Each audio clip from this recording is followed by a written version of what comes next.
श्री राम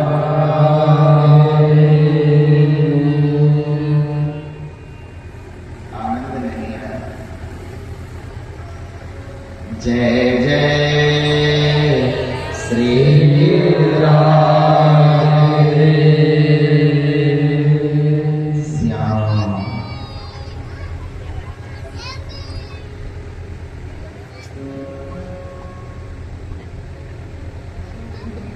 जब पृथ्वी दुख में आती है, जब संकट में फंस जाती है धरती माता, जब सब लोग दुखी रहने लगते हैं, भक्तों का रक्षा करने वाला कोई नहीं बचता, कोई नहीं बचता भक्तों का रक्षक। अपने पुत्र ही अपने परिवार वाले भी दुश्मन बन जाते हैं। आज देखिए ना, बाहर वालों से प्रेम हो रहा है और अपनों से प्रेम टूट रहा है। भाई के खून का दुश्मन भाई बना हुआ है। दूसरे से कहते हैं कि आप मेरे भाई के समान हैं। भाई नहीं है, भाई के समान हैं, और भाई को छोड़ दिया जा रहा है। अरे भाई समान क्या, तूने भाई का आदर ही नहीं किया। आप मेरे पिता समान हैं, पिता नहीं है। पिता से पहले प्रेम करो तब समान से करना। आप मेरी माँ समान है, माँ को छोड़ दिया, माँ समान को पकड़ने चाहिए, ऐसे माँ को छोड़ दिया। ये दुख है। जब पृथ्वी संकट में आती है, कौन कौन? गाय,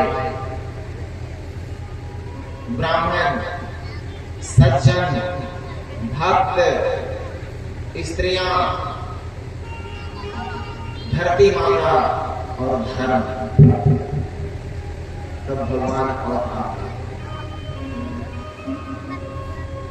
तब भगवान का प्राकट्य होता है। वो क्यों आते हैं? 4-5 ग्रंथ से मैं उदाहरण दे रहा हूं। यदा यदा हि बाधा दानवोद्धा भविष्यति तदा तदा यौतीर्यामि हरिशयामि संशयम्। मार्कंडेय पुराण ने कहा कि जब जब धर्म की हानि होती है, क्या धर्म का नामस होता है, जब जब धर्म करने वालों को सताया जाता है। विश्वामित्र मुनि यज्ञ कर रहे थे, ताड़का, मारीच, सुबाहु यज्ञ को विध्वंस कर रहे थे। रावण का अत्याचार प्रबल हो गया था। जब ऋषि मुनि यज्ञ करने लगे तो कंस उस यज्ञ को नष्ट करने लगा। धरती माता व्याकुल हो गई। संतों को रथ में जोत करके खींचवाने लगा। घोड़ी के जगह, बैल के जगह जोतने लगा। बेटियां सुरक्षित नहीं थी। आप विचार करिएगा, आज भी वही हो रहा है। संत लोग जिस अपने समाज को शिक्षा दे रहे हैं, पढ़ा रहे हैं, भक्ति की, ज्ञान की, तपस्या की, त्याग की, आपसी प्रेम की, अगर वही संत जब संकट में आ जा रहे हैं तो हमारी रक्षा में खड़ा होने के जगह पर हमारे विपरीत खड़े हो जा रहे हैं, खिलाफ खड़े हो जा रहे हैं। संत भी दुखी है और गाय आज भी दुखी है उस द्वापर के समान। कौन गाय? जिसकी हम दूध पीते हैं और कसाई को बेच देते हैं। मुझे बांधो या काटो, मैं तो तेरी गैया रे। बेटी और गाय को अपने से बढ़िया बनाना चाहिए, नहीं तो अपने वंश का विनाश होता है। जिस गाय का दूध पिया उसे कसाई के हाथों बेच दिया। आपने नहीं बचाया उस गैया को। गोरस करते हैं, उसका पनीर बनाकर खाते हैं, बढ़िया से कमजोरी दूर करते गाय का घी चकाचक, थोड़ा सा और बढ़ाइए, और थोड़ा सा बढ़ाइए, छाछ, दही, दूध मुंह में छाई हो जाए तो गाय के दूध निकाल कर चेहरे पर लगाने से खत्म हो जाता है पेन, उसका दूध का पेन। अगर स्किन पर कोई त्वचा पर दाग हो जाए उससे खत्म होता है। और ज्यादा बीमारी हो जाए, सफेद दाग हो गया हो शरीर में, तो 2 चम्मच गोमूत्र रोज पीना चाहिए देसी गाय और वहां लगाना चाहिए, ठीक हो जाता है। गाय के मूत्र पर अनेकों शोध हुए हैं, अनुसंधान हो रहे हैं, कैंसर तक का इलाज हो रहा है गोमूत्र से। माताओं को प्रसव की पीड़ा हो तो गोमूत्र से दवा बनाई जा रही है और प्रसव बिना ऑपरेशन के हो रहा है। क्योंकि आज के समय माताओं का माताएं जो पुत्र को जन्म दे रही है ना, पहले वाला समय नहीं कि नॉर्मल, अब 100 में 99 का बड़ा ऑपरेशन किया जा रहा है। पर गौ माता के गोमूत्र पर और गो के गाय के घी पर अनुसंधान किया जा रहा है कि जिस बच्ची को गोमूत्र और गो घी पिलाया जाएगा प्रमाणित मात्रा में, वो नॉर्मल मात्रा बनेगी। उसके दूध से शरीर का, भैंस के दूध पीने से कोलेस्ट्रॉल बढ़ता है, हृदय का खतरा बढ़ता है, और गाय का दूध कोलेस्ट्रॉल को कम करता है। गाय का जो घी है कोलेस्ट्रॉल को कम करता है। भैंस के घी से खांसी, दमा, टीबी में वो हानिकारक है, पर गाय का दही बुद्धिवर्धक और बलवर्धक है। मैं नहीं कह रहा हूं, शोधकर्ताओं ने कहा है, वैज्ञानिकों की बात कर रहा हूं।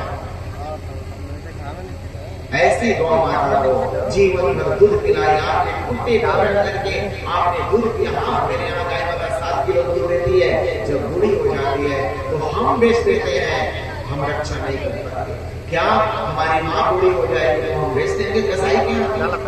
हम अपनी माँ की रक्षा नहीं कर पाते, हम अपने बेटे की रक्षा नहीं कर पा रहे हैं, हम अपनी गाय की रक्षा नहीं कर पा रहे। 2, 4, 5 हजार के लिए कसाई के यहाँ दे रहे हैं, 2, 4, 10, 20 हजार कम हो, इसके लिए हम अपने बेटी को कमजोर घरों में डाल देते हैं, अच्छे संस्कारवान के यहाँ नहीं डाल पाते हैं। तो आज बेटी भी दुखी है, गाय भी दुखी है। पर याद रखो, जिस गाय के एक एक अंग में देवताओं का निवास है, अगर आप कोई अगरबत्ती नहीं दिखाते हैं, सिर्फ गौ सेवा करते हैं और उस गाय को घर का जूठन नहीं दिया जाता, तो गांव में इसलिए बछिया रखते हैं कि चलो जूठा खाए। नहीं, गौ माता को जूठा नहीं देना है। पहले ही उसके लिए निकाल दो 1 किलो दाल सब्जी, जितना निकालना।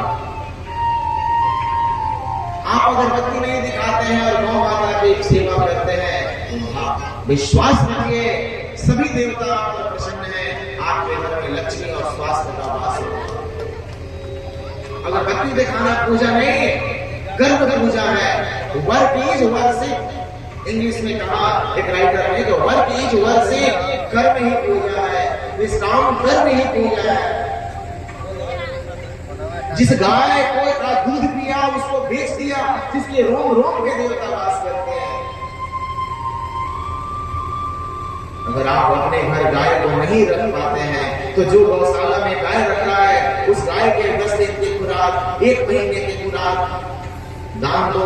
जाकर कभी कभी गोबर उठाकर फेंको, अपने यहाँ रखने नहीं रख पाते हो, 1-2 मिनट का सेवा करो, 1 मुट्ठी घास उसे दे दो, ये तुम्हारी तपस्या हो जाएगी। अगर सनातनी हो तो गौ सेवा करो।